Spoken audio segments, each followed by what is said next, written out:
associé à cette cérémonie organisée par Un cœur pour la paix et ses responsables que je salue également.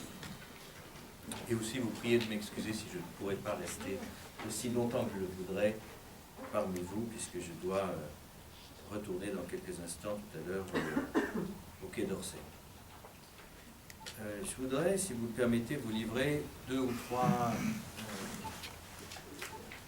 réflexions que m'inspire ce moment et votre action. Première réflexion, en fait, ce n'est pas une réflexion, c'est un souvenir. Je me trouvais, il y a quelques mois,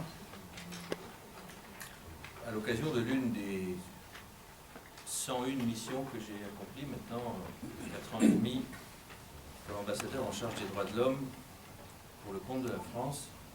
Je me trouvais à Bagdad, en compagnie d'écrivains, de journalistes. Je me trouvais donc à Bagdad. Voilà. Il fallait le dire. Et on l'a dit. En compagnie d'écrivains, de journalistes, d'universitaires de ce pays profondément meurtri.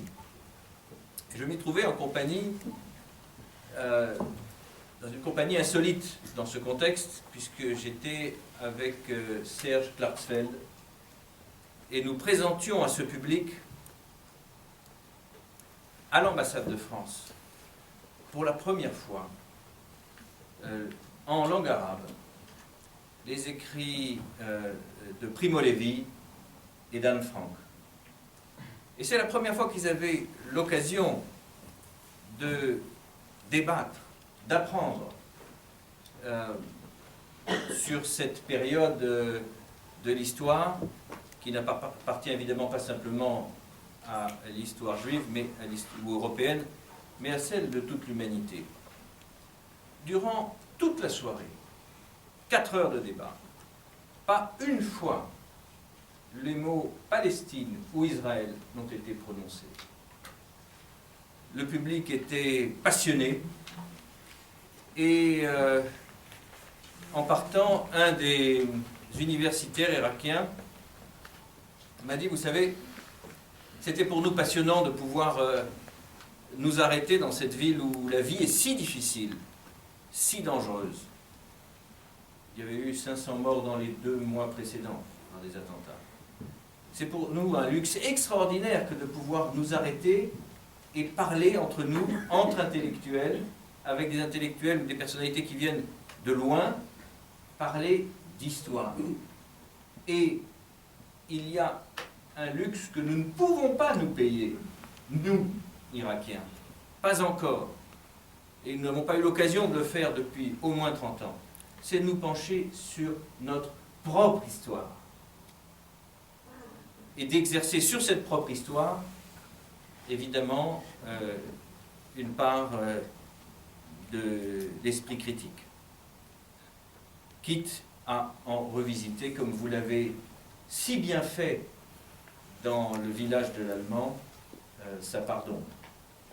Il me semble, monsieur, que votre geste, votre présence et votre personne incarnent, à mes yeux, au moins 3 valeurs ou 3 vertus. La première, je viens d'en parler, c'est l'esprit critique, justement, qui fait tellement défaut. Dans une partie du monde où, au fond, on a du mal à penser l'altérité. L'altérité juive, bien sûr, mais pas seulement. L'altérité femme, d'abord. Chrétienne, souvent. Et la seconde vertu, c'est le courage. Et il y a chez vous, non pas de la provocation, mais une posture de défi, que je trouve absolument admirable. Et finalement, dans le registre des droits de l'homme, les figures de défi, les moments de défi sont finalement assez rares. On se souvient tous de l'inconnu de la place Tiananmen, qui a disparu, je ne sais pas ce qu'il est devenu. de cette femme soudanaise qui, condamnée à des coups de bâton pour avoir osé porter un pantalon en public, a défié ses juges en invitant la presse à assister à sa condamnation, et que nous avons reçu après au Quai d'Orsay. Dans un registre différent, ces jeunes filles russes emprisonnées pour avoir elles aussi défié un ordre qui leur fait violence.